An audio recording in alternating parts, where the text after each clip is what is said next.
And it's Leo back again. I'm doing a pre-spring training pitchers sleeper list.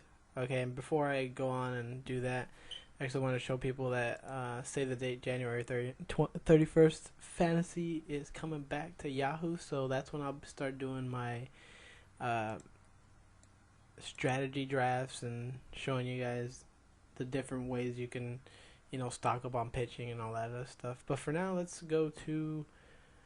um, let's go to the pitching list. The first guy we have here is Carlos Carrasco.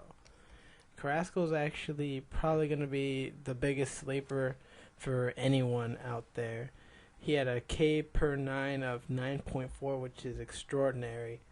His FIP was better than his ERA, so you can bank on him doing what he did last year, the whole part of next year. Now, it's interesting to know because last year Cleveland had Danny Salazar, and he completely busted. But they also had Corey Kluber, which a lot of people liked, and he ended up winning the Cy Young. So you can take it whichever way you want. He could either be next year's Danny Salazar or be next year's Corey Kluber, or anywhere in between would be really nice. His steamer projection is 11-9 with a 3.5 ERA, 3.59 ERA, and his average draft pick is 105, and it'll probably be up around 70 if he has a good spring training, just like Salazar was last year. The next guy we have is Jake Odorizzi for Tampa Bay.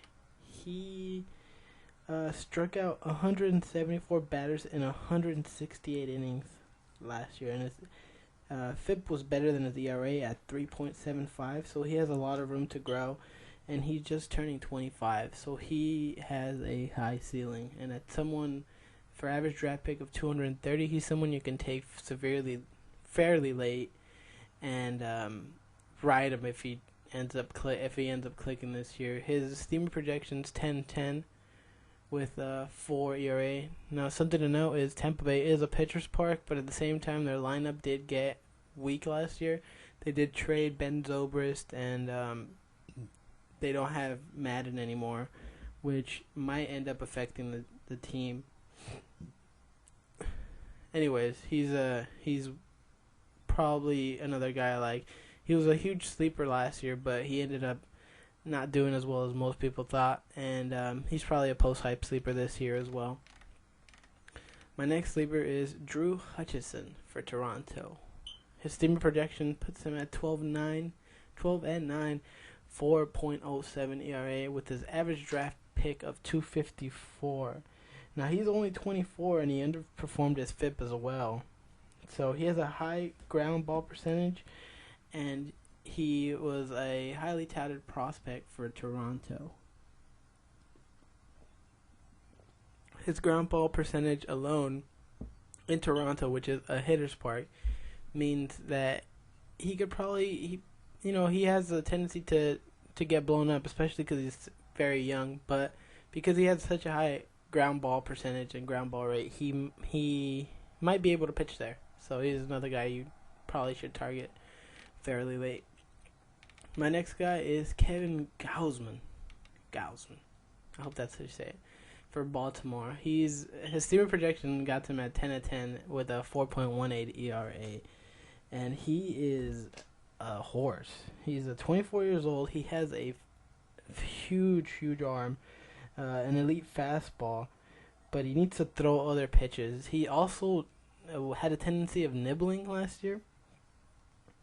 And he does throw low in the zone, which is, he ended up missing low a lot last year, but he does throw low in the zone, and that can end up helping him out there. If everything clicks for such a highly touted prospect, you're looking at a great late round value steal. My next pitcher is another highly touted prospect that came up last year. His name is Jimmy Nelson, another horse, huge arm, but he throws more of a sinker.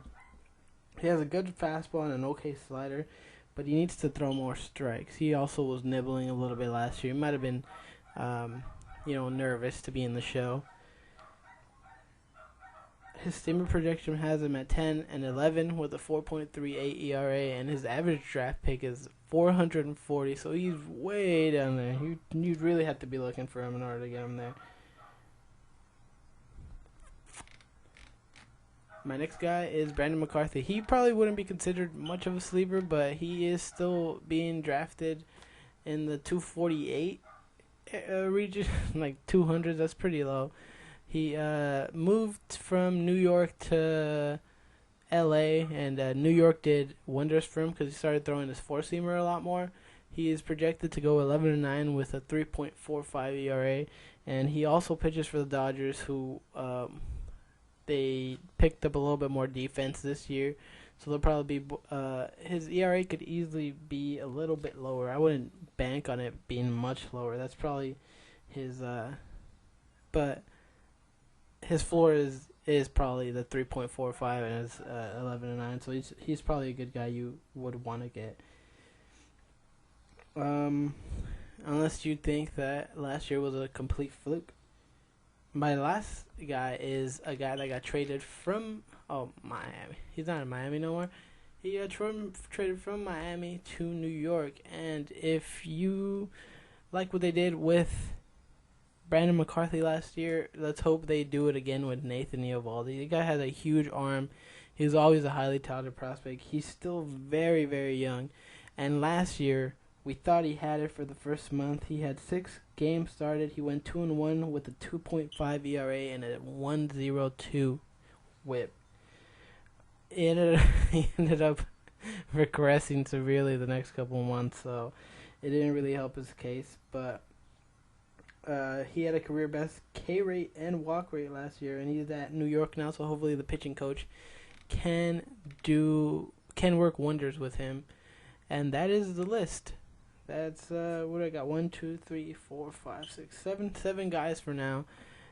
Pitching is pretty heavy this year, so I probably won't be reaching on a pitcher.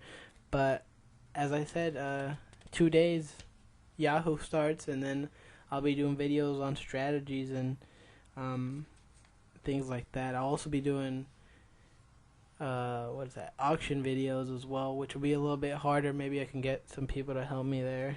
And anyways, thanks for watching. Be sure to subscribe, like, follow, whatever, do all that stuff. And I'll be coming with another video next week once the Yahoo Fantasy Sports opens up, and I'll be doing mock drafts.